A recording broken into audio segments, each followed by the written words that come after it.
زبانیں جو ہیں، زبان صرف الفاظ کا مجموعہ نہیں ہوتی بلکہ یہ کسی بھی قوم کی پہچان اور اس کا ثقافتی اثاثہ بھی ہوتی ہے۔ تو کلچر کا ایک بہت ہی اہم جز جو ہے وہ زبان ہوتی ہے۔ پاکستان کی قومی زبان اردو ہے۔ اردو زبان ہماری ثقافتی شناخت اور کا اہم پہلو ہے۔ اکثر پاکستانی اس زبان کو بول اور سمجھ سکتے ہیں۔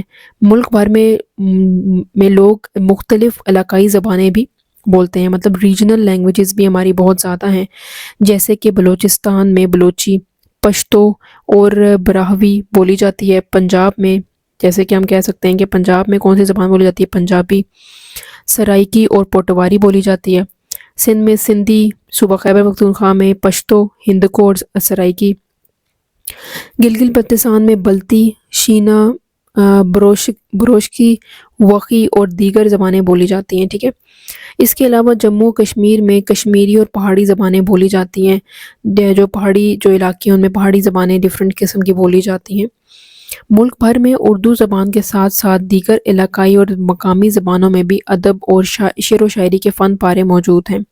اردو زبان میں تو سب نے ہی کوئی نہ کوئی شعر و شاعری اور جو آرٹ کا کام ہے وہ بہت کیا ہے زبان کے اندر، لیکن جو ریجنل لینگویج ہیں اس کے اندر بھی بہت سارے لوگوں نے لکھا ہے، ٹھیک ہے۔ لباس، اب لباس ہمارا قومی لباس شلوار قمیض ہے۔ ہر صوبے اور علاقے کے لوگ اپنی روایات اور موسم کے مطابق لباس زیب تن کرتے ہیں، مطلب پہنتے ہیں موسم کے مطابق۔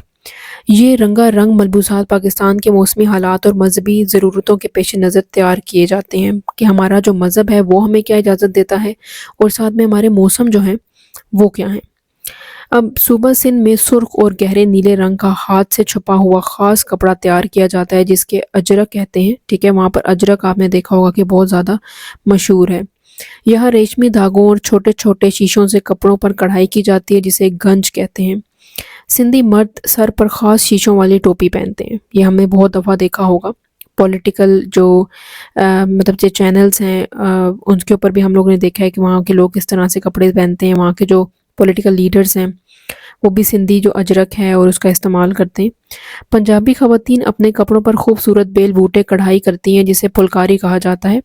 یہ خواتین شلوار قمیض اور دوپٹہ اوڑھتی ہیں۔ دیہاتی علاقوں میں مرد دھوتی، کرتا، لنگی، لاچا پہننا اور سر پر ٹوپی یا پگڑی باندھنا پسند کرتے ہیں، ٹھیک ہے۔ یہ تو سمپل سا ہے۔ صوبہ بلوچستان میں مرد لمبی قمیض اور چوڑے گھیرے سے والے شلوار پہنتے ہیں جس سے لباس منفرد نظر آتا ہے۔ یہاں مردوں کی مقبول پوشاک میں کلا اور بڑی پگڑی بھی شامل ہے۔ خواتین شیشوں کی کڑھائی والی لمبی قمیض اور شلوار پہنتی ہیں اور چادر اوڑھتی ہیں، ٹھیک ہے جی۔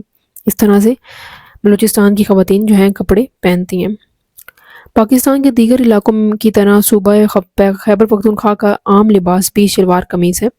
یہاں کے مرد کرتے کے ساتھ واسکٹ اور خاص پشواری چپل پہننا پسند کرتے ہیں۔ خواتین پھلکاری فراک شلوار پہنتی اور چادر اوڑھتی ہیں، ٹھیک ہے۔ ان کے اپنے ایک قسم کی شلوار قمیض ہوتی ہے KPK میں بھی، اور ان کی اپنی ایک واسکٹ ہوتی ہے، پشاوری چپل ہوتی ہے جو یہ پہنتے ہیں جس کو کھیڑی بھی کہتے ہیں۔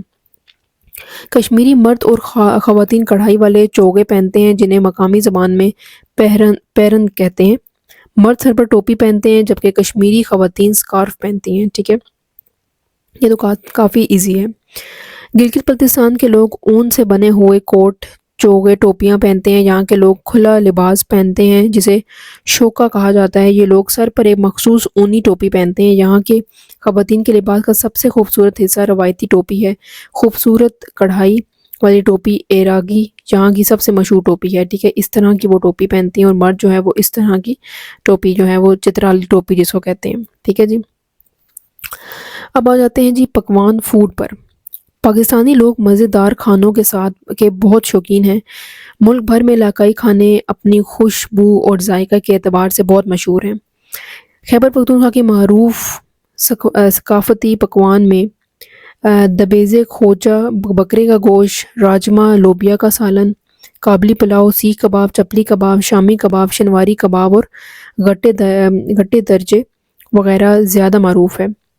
خیبر پختونخوا کے لوگ قہوہ اور چائے پینا بھی پسند کرتے ہیں، مطلب یہ ساری چیزیں جو ہیں وہ KPK کے لوگ پسند کرتے ہیں، مطلب گوشت وغیرہ کھانا۔ پنجاب کے لوگ ناشتے میں مرغ چنے، سری پائے، حلوہ پوری، پراٹھے، پٹورے کھانا پسند کرتے ہیں۔ ان کے روایتی کھانوں میں گوشت کے تکے، قورمہ، مکئی کی روٹی، سرسوں کا ساگ، کڑھائی گوشت، دہی بھلے، آلو چنے اور سموسے پکوڑے وغیرہ شامل ہیں۔ یہاں کے لوگ نمکین اور میٹھی لسی بھی پیتے ہیں۔ ٹھیک ہے، یہ پنجاب کے کھانے ہو گئے۔ سندھ کے لوگ سندھی بریانی، پلاؤ، مچھلی، حلیم، آلو کباب اور نہاری وغیرہ بہت شوق سے کھاتے ہیں۔ یہاں میٹھے میں مٹکا کلفی، ربڑی فالودہ اور لپے شیری کسٹرڈ بھی اپنے ذائقے کے اور لذت کے لحاظ سے بے مثال ہیں۔ ٹھیک ہے، تو ہر ایک کا جو پروونس ہے ان کے اپنے اپنے کھانے بھی ہیں۔ ٹھیک ہے، جس طرح کہ KPK کے لوگ اگر گوشت کھانا پسند کرتے ہیں، پنجاب کے لوگ زیادہ تر جو ہیں وہ مرغن غذاؤں میں چنے، حلوہ پوڑی، ٹھیک ہے، کباب، اس طرح ٹائپ کی چیزیں بھی بہت کھاتے ہیں۔ اور سندھ میں جس طرح دیکھیں ہم نے کہ ان کی جو بریانی ہے وہ بہت مشہور ہے۔ سجی بلوچ ثقافت کا ایک مشہور مرغوب پکوان ہے۔ اس کے علاوہ دم پخت، لگن گوشت، بیسنی فش کڑی اور کھڈی کباب وغیرہ بھی بلوچستان کے روایت پکوان ہیں۔ گلگت بلتستان کے مشہور پکوان میں گوشت شوربہ، ممتو، ٹھیک ہے، مولیدہ، مارزن، پڑاپو اور سناباچی شربت وغیرہ شامل ہیں۔ شب دیگ، روغن جوش اور کشمیری پلاؤ اور کشمیری چائے وغیرہ آزاد جموں اور کشمیر کے پکوان ہیں۔ ٹھیک ہے جی، یہ ان کے اس طرح سے پکوان ہیں۔ اب اگر بات کی جائے فیئرز اینڈ فیسٹیولز کی، میلے اور تہوار کی، تو میلے اور تہوار قومی شناخت کے آئینہ دار ہوتے ہیں۔ یہ لوگوں کے نہ صرف تفریح فراہم کرتے ہیں بلکہ ان کی باہمی میل جول اور روابط میں بھی اہم کردار ادا کرتے ہیں۔ پاکستان میں بہت سے مذہبی، قومی اور علاقائی تہوار ہیں۔ عیدین، عید الفطر ہمارا سب سے مشہور مسلمانوں کا بہت بڑے پیمانے پر ایک تہوار ہے۔ 12 ربیع الاول جس میں جشن عید میلاد النبی بھی مذہب میں کافی عقید و احترام کے ساتھ مناتے ہیں پاکستان میں۔ دوسرے مذاہب کے لوگ جو ہیں کرسمس، بیساکھی، دیوالی وغیرہ کے تہوار بھی مناتے ہیں۔ ٹھیک ہے جی، قومی اور مذہبی تہوار کے علاوہ پاکستان کے چھوٹے بڑے شہروں اور دیہاتوں میں مختلف علاقوں تہوار اور میلوں ٹھیلوں کا انعقاد کیا جاتا ہے۔ یہ میلے کسی بزرگ کے عرس کے موقع پر یا خاص موسم کی مناسبت سے منعقد کیے جاتے ہیں۔ صوبہ پنجاب کے شہر لاہور میں میلہ چراغاں اور جشن بہاراں وغیرہ مشہور میلہ ہے۔ صوبہ سندھ میں جشن لاڑکانہ، سندھ فیسٹیول، میلہ مویشیاں اور بہت سے دیگر قومی تہوار منائے جاتے ہیں۔ بلوچستان کا سبی میلہ دیکھنے کے لیے لوگ ملک بھر سے اکٹھے ہوتے ہیں۔ کلام فیسٹیول جو ہے وہ بھی بہت مشہور ہے، خیبر پختونخوا کا میلہ ہے۔ ٹھیک ہے، آزاد جموں کشمیر فیسٹیول منایا جاتا ہے۔ شندو پولو فیسٹیول، شندور جو ہے جس کو ہم لوگ بہت مشہور ہے، شندور پولو فیسٹیول گلگت بلتستان خیبر پختونخوا کے ضلع چترال کا مشترکہ میلہ ہے، جو دنیا کے بلند ترین پولو گراؤنڈ شندور میں منایا جاتا ہے۔ یہاں کے لوگ جشن نوروز کو جوش و خروش سے مناتے ہیں۔ اس کے علاوہ پاکستان کے لوگ اپنے علاقوں کے لحاظ سے خاص طور پر ثقافتی تہوار، شادی بیاہ، سالگرہ وغیرہ جیسی تقریبات بھی مناتے ہیں۔ ٹھیک ہے جی، تو شندور فیسٹیول جو ہے خیبر پختونخوا کے علاقے ایک بہت شندور جو ایک پولو گراؤنڈ ہے وہاں پر منایا جاتا ہے۔ اس کے ساتھ ساتھ مشہور واقعات بھی ہیں جس میں ملک بھر میں قرارداد پاکستان، 23 مارچ یوم مزدور، 1 مئی یوم آزادی، 14 اگست یوم دفاع، 6 ستمبر قائد اعظم کی پیدائش کا دن، 25 دسمبر قومی تقریبات کے طور پر منایا جاتا ہے۔ تو مشہور کچھ ایونٹس بھی ہیں جو کچھ نہ کسی چیز سے منسوب ہیں، جیسے کہ قائد اعظم کی ڈیٹ آف برتھ ہو گئی، پاکستان کا بننا ہو گیا، پاکستان کی قرارداد جب پیش کی گئی اس طرح کے ٹائم پہ بھی بہت اچھے سے یہ منائے جاتے ہیں۔ ٹھیک ہے جی، اس کے بعد آ جاتا ہے جی فنون اور دستکاریاں، آرٹ اینڈ کرافٹ۔ پاکستان میں ایسے بہت سے خطاط ہیں جنہوں نے قرآنی خطاطی کے اعلیٰ نمونے تخلیق کیے ہیں۔ فن تعمیر کے لحاظ سے بھی ٹھیک ہے، کچھ فنون، کچھ آرٹ اینڈ کرافٹ بھی ہیں، ہمارے ملک کی ایک خاص پہچان ہے۔ یہاں بہت خوبصورت عمارتیں نظر آتی ہیں۔ ان کے علاوہ تراشی، ثقافتی اور مختلف دھاتوں سے زیورات سازی یہاں کے نمایاں فنون ہے۔ دھاتیں کیا ہوتی ہیں؟ کچھ میٹلز وغیرہ ہوتی ہیں۔ ٹھیک ہے، پاکستانی دستکاری ہماری ثقافت کی شناخت ہے اور پوری دنیا میں مقبول ہے۔ ہر علاقے کی دستکاری کا اعلیٰ معیار، منفرد انداز ہے۔ خواتین عام طور پر دستکاری اور اپنے گھروں میں کرتی ہیں، جس سے روزگار کے ساتھ ساتھ ہماری ثقافت کو بھی فروغ ملتا ہے۔ پنجاب میں کھڈی پر بننے والی اعلیٰ معیار کی سوسی، بوسکی، کھیس،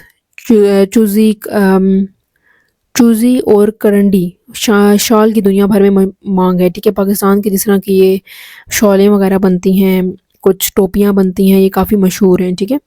پاکستان میں بننے والی دیدہ زیب برتنوں کو دنیا بھر میں برآمد کیا جاتا ہے۔ پنجاب کا شہر گجرات چینی مٹی کے برتن بنانے کا اہم مرکز ہے۔ ملتان کی کاشتکاری اور اونٹ کی کھال کے لیمپ، بہاولپور کی مٹی کی صراحیاں، ٹھیک ہے، مطلب جو چھوٹے چھوٹے مٹکے ہوتے ہیں، دیگر ظروف اور چنیوٹ کی لکڑی کے فرنیچر کی بہت مانگ ہے۔ چنیوٹی جو فرنیچر ہے وہ آلریڈی بہت مشہور ہے۔ سندھ میں بننے والی سندھی ٹوپی اور اجرک کو بہت پسند کیا جاتا ہے۔ آزاد کشمیر کی شالیں اور کڑھائی والے کپڑے خوبصورتی کی وجہ سے پوری دنیا میں مشہور ہیں۔ اس طرح گلگت بلتستان میں بھی کڑھائی، مینا کاری اور کشیدہ کاری بھی نمایاں عمدہ اور نفیس کام ہوتا ہے۔ کے پی کے عمدہ شالوں اور چمڑے سے تیار کردہ پشاوری چپل کی وجہ سے مشہور ہے۔ یہاں کشیدہ کاری میں شیشے، تلا، اون اور ریشم کے دھاگوں کا استعمال کیا جاتا ہے۔ مطلب جو پشاوری چپل ہے، جس طرح کے شیشے کی جو ہے چادریں تیار کی جاتی ہیں، شالیں تیار کی جاتی ہیں کے پی کے میں بھی۔ اب آ جاتا ہے فوک سانگ، لوک گیت۔ پاکستان میں علاقائی لوک گیت زبانوں کے اعتبار سے اپنا اپنا مزاج، لہجہ اور خاص انداز رکھتے ہیں، ٹھیک ہے، جیسے کہ ماہیہ پنجابی لوک ادب کی پہچان ہے۔ اس کے علاوہ یہاں کے مشہور لوک گیت لوری، بھنگڑا، لڈی اور ککلی ہیں۔ اس طرح دھمال اور ہو جمالو سندھ، جبکہ بلوچی، لیوا، چاپ اور جھومر بلوچستان ایک خاص لوک رقص ہیں، مطلب ڈانس ہے۔ صوبہ خیبر پختونخوا کے اتنر خٹک ڈانس اور چترال کا ڈانس مشہور رقص ہے۔ گلگت بلتستان کا تلوار کی جھنکار پر رقص مشہور ہے، ٹھیک ہے جی۔ یہ ان کی ڈانسز اور سانگز وغیرہ کی ایلیبریشن تھی۔ کثیرہ الثقافتی معاشرے کے فوائد، مطلب ایڈوانٹیجز کیا ہوتے ہیں ملٹی کلچرل سوسائٹی کے۔ ہم ایک کثیرہ الثقافتی ملک میں رہتے ہیں، مطلب ایک بہت ہی بڑے ملٹی کلچرل ایک کنٹری میں رہتے ہیں۔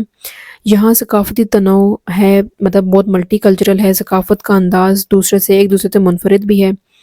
معاشرے کے بہت سے اس میں فوائد بھی ہوتے ہیں، مطلب بہت سارے فوائد ہیں، جیسے کہ مختلف ثقافتی پس منظر والے افراد جب مل جل کر رہتے ہیں تو اس سے معاشرے میں امن، بھائی چارہ اور رواداری کی فضا قائم ہوتی ہے۔ مطلب ایک دوسرے مل جل کر رہنا، بردرہڈ قائم ہوتا ہے، معاشرہ خوشحال ہوتا ہے۔ لوگ ایک دوسرے کے ساتھ ثقافتی فرق، کلچرل ڈفرینس کو سمجھتے ہوئے ایک دوسرے کا احترام کرتے ہیں، مطلب ایک دوسرے کی عزت ہوتی ہے، اس کے اندر کے ایک بندہ دوسرے سے ڈفرینٹ ہے۔ کثیر ثقافتی معاشرے میں مختلف پس منظر اور تجربات رکھنے والے لوگ شامل ہوتے ہیں جو مسائل کے تحقیقی انداز سے حل کرتے ہیں، تخلیقی انداز سے ان کو مسائل کو سالو کر سکتے ہیں۔ مختلف قسم کے لباس، پکوان، کھیل اور فنون کے امتزاج سے رسم و رواج، ثقافت میں نمایاں تبدیلیاں اور نت نئے انداز پیدا ہوتے ہیں، ٹھیک ہے۔ جب آپ کو پتہ ہے کہ ایک بندہ آپ سے ڈفرینٹ ہے، وہ ڈفرینٹ طرح کے کھانے کھاتا ہے، لباس زیبتن کرتا ہے، تو آپ اس سے بہت کچھ سیکھتے ہو، ٹھیک ہے جی۔ تو اس کے بعد آ جاتا ہے جی آگے اس کی ہے مشق وغیرہ جو دی ہوئی ہے انہوں نے۔ اس کے بعد انہوں نے کچھ جو ہے وہ مشقی سوالات وغیرہ دیے گئے ہیں اس کے اندر، ٹھیک ہے۔ اس کے بعد انہوں نے ذرائع ابلاغ کی ذکر کیا ہے، ٹھیک ہے جی، مینز آف کمیونیکیشن کا۔ یہ بھی آپ کا اسی یونٹ کا پارٹ ہے، ٹھیک ہے، اور اس کے اندر انہوں نے کچھ سوالات پوچھے ہیں، ٹھیک ہے۔ اب ذرائع ابلاغ مینز آف کمیونیکیشن کو کہتے ہیں، ایسے مراد ایسے ذرائع ہیں جس کے ذریعے سے ہم پیغامات، معلومات، اطلاع دوسروں تک پہنچاتے ہیں۔ ماضی میں لوگ مختلف طریقوں سے اپنے پیغامات اور معلومات دوسروں تک پہنچاتے تھے۔ پیغامات بھیجنے اور وصول کرنے کے لیے کبھی پرندوں کا استعمال کیا جاتا، کبھی بآواز بلند لوگوں کو خبر دی جاتی تھی، اور کبھی خط کتابت کی جاتی۔ بادشاہوں نے ڈھول یا نکارے پر ضرب لگا کر منادی کا طریقہ اپنایا۔ ان تمام ذرائع ابلاغ سے معلومات دوسروں تک پہنچانے کا کافی وقت صرف ہوتا تھا۔ وقت گزرنے کے ساتھ ساتھ ذرائع ابلاغ میں انقلاب آیا، اور جدید ذرائع ابلاغ کے استعمال کرتے ہوئے آج ہم فوراً ایک دوسرے سے رابطہ قائم کر سکتے ہیں۔ جدید ذریعے ابلاغ میں ٹیلی فون، ٹیلی ویژن، ای میل، انٹرنیٹ، موبائل فون وغیرہ شامل ہیں، ٹھیک ہے جی۔ تو یہ تو کافی ایزی ہے کہ اب ہمیں یہ بات پتہ ہے کہ ہماری مینز آف کمیونیکیشن کیا ہیں۔ پچھلے دوروں کا ذکر کیا جا رہا ہے اس کے اندر، اور کہا جا رہا ہے کہ پہلے دوروں میں یا تو کبوتر یا پھر جو کنگز تھے وہ لیٹرز وغیرہ لکھتے تھے، اب کے دور میں ہر چیز مختلف ہو گئی ہے، ٹھیک ہے جی۔ ابلاغ کے بہت سے طریقے ہیں، جیسے کہ ماس میڈیا، ٹھیک ہے، اور ایک ہے سوشل میڈیا۔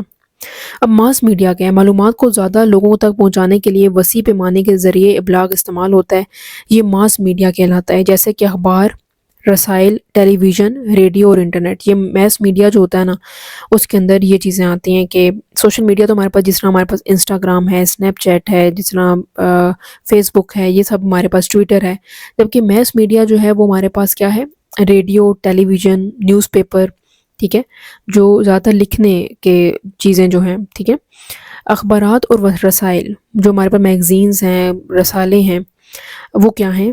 اخبارات اور رسائل معلومات کا اہم ذریعہ ہیں۔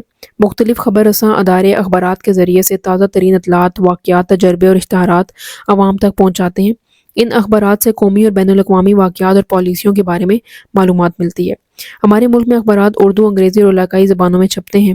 اخبارات کے علاوہ وہ ہفتہ وار، ماہوار رسالے بھی چھپتے ہیں، مطلب ایک مہینے کے یا ایک ویکلی ایک رسالہ بھی چھپتا ہے۔ ان رسالوں میں تعلیم، نصب، مذہب، سائنس، صنعت اور دیگر علمی اور ادبی موضوعات کے بارے میں معلومات دی جاتی ہے۔ ان میں دلچسپ کہانیاں، لطائف اور کچھ جو لطیفے وغیرہ اور اشتہارات جو ہیں وہ چھپتے ہیں تاکہ لوگوں کو آگاہی دی جا سکے۔ جبکہ ریڈیو ٹیلی ویژن جو ہے وہ بھی ایک الیکٹرانک میڈیا کی ایک قسم ہے۔ ریڈیو ٹیکنالوجی میں صوتی لہروں، مطلب ساؤنڈ ویوز کا استعمال کرتے ہوئے معلومات آواز کے ذریعے ایک جگہ سے دوسری جگہ منتقل کی جاتی ہے، جبکہ ٹیلی ویژن پر آواز کے ساتھ ساتھ تصویر بھی دکھائی جاتی ہے۔ ٹیلی ویژن اور ریڈیو سے حالات حاضرہ کے متعلق معلومات حاصل ہوتی ہیں۔ کاروبار، تعلیمی، تفریح اور پروگرام کے ساتھ ساتھ ڈرامہ، سیریلز، ٹاک شوز، کھیلوں کے مقابلے اور دستاویزی پروگرام نشر ہوتے ہیں۔ پاکستان میں ایف ایم ریڈیو اسٹیشنز بھی بہت مقبول ہیں، ٹھیک ہے جی، ریڈیو ٹیلی ویژن بھی بہت مشہور ہیں۔ کمپیوٹر جو ہے وہ بھی معلوماتی اور پیغام رسانی کا ذریعہ ہے۔ کمپیوٹر کے ذریعے ہم لوگ انٹرنیٹ کی سہولت موجود ہوتی ہے۔ پوری دنیا میں معلومات کا حصول انتہائی آسان اور تیز ہو جاتا ہے۔ انٹرنیٹ میں مختلف کتابیں، لغات، رسائل اور اخبارات کا مطالعہ بھی کیا جاتا ہے۔ اس کے علاوہ تحقیقی مواد جس طرح کے ریسرچ میٹیریلز تک رسائی بھی حاصل کی جا سکتی ہے۔ پاکستان سمیت دنیا بھر میں کمپیوٹر اور انٹرنیٹ کا استعمال بہت بڑھ گیا ہے۔ اس کی مدد سے ہم زندگی کے بہت تمام تر شعبوں میں متعلق آگاہی حاصل کر سکتے ہیں۔ طلباء گھر بیٹھے دنیا بھر کی لائبریریوں سے فائدہ حاصل کر سکتے ہیں، ٹھیک ہے جی۔ اب ہم نے کمپیوٹر کنیکٹ کیا ساتھ میں انٹرنیٹ کے، اور اس کے اوپر آپ کے پاس اب تو چیٹ جی پی ٹی آ گیا ہے، ریسرچ کے ڈفرینٹ میٹیریلز ہیں جو آپ پڑھ سکتے ہیں۔ سوشل میڈیا کیا ہے جی؟ سوشل میڈیا ابلاغ کی جدید ترین شکل ہے۔ اس سے مراد ایپلیکیشنز اور ابلاغ کے دیگر آن لائن ذریعے ہیں، جس کی وجہ سے لوگوں کی بڑی تعداد مابین سماجی اور روابط قائم ہوتے ہیں۔ اس کے ذریعے لوگ مختلف ایپلیکیشنز کا استعمال کرتے ہیں، مطلب جتنے بھی ایپس ہیں، کسی کو پیغام پہنچانا ہے، اپنے خیالات کا جو ہے آپ نے اظہار کرنا ہے، اس کے لیے آپ کو بہت ساری جو سوشل میڈیا کی ایپس ہیں جیسے کہ یوٹیوب ہے، فیس بک ہے، واٹس ایپ ہے، Twitter, Vimeo, Skype, Imo, Snapchat, blogs, LinkedIn, ٹھیک ہے، اس پر شامل ہیں۔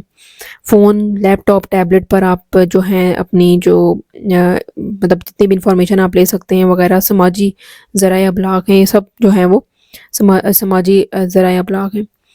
ذرائع ابلاغ کے فوائد کیا ہیں؟ اب فوائد میں سب سے پہلے یہ ہے کہ یہ تفریح کا بہت بڑا ذریعہ ہے، ٹھیک ہے، انٹرٹینمنٹ ہے، اور اس سے آپ کو حالات حاضرہ کا پتہ چلتا ہے، ٹھیک ہے، جدید جو آج کل کے دور میں چیزیں چل رہی ہیں وہ پتہ چلیں گی، تعلیم کے بارے میں پتہ چلے گا، صحت، بینک، معیشت، کاروبار، یہ سب چیزیں آپ کو انفارمیشن ملے گی، ٹھیک ہے جی۔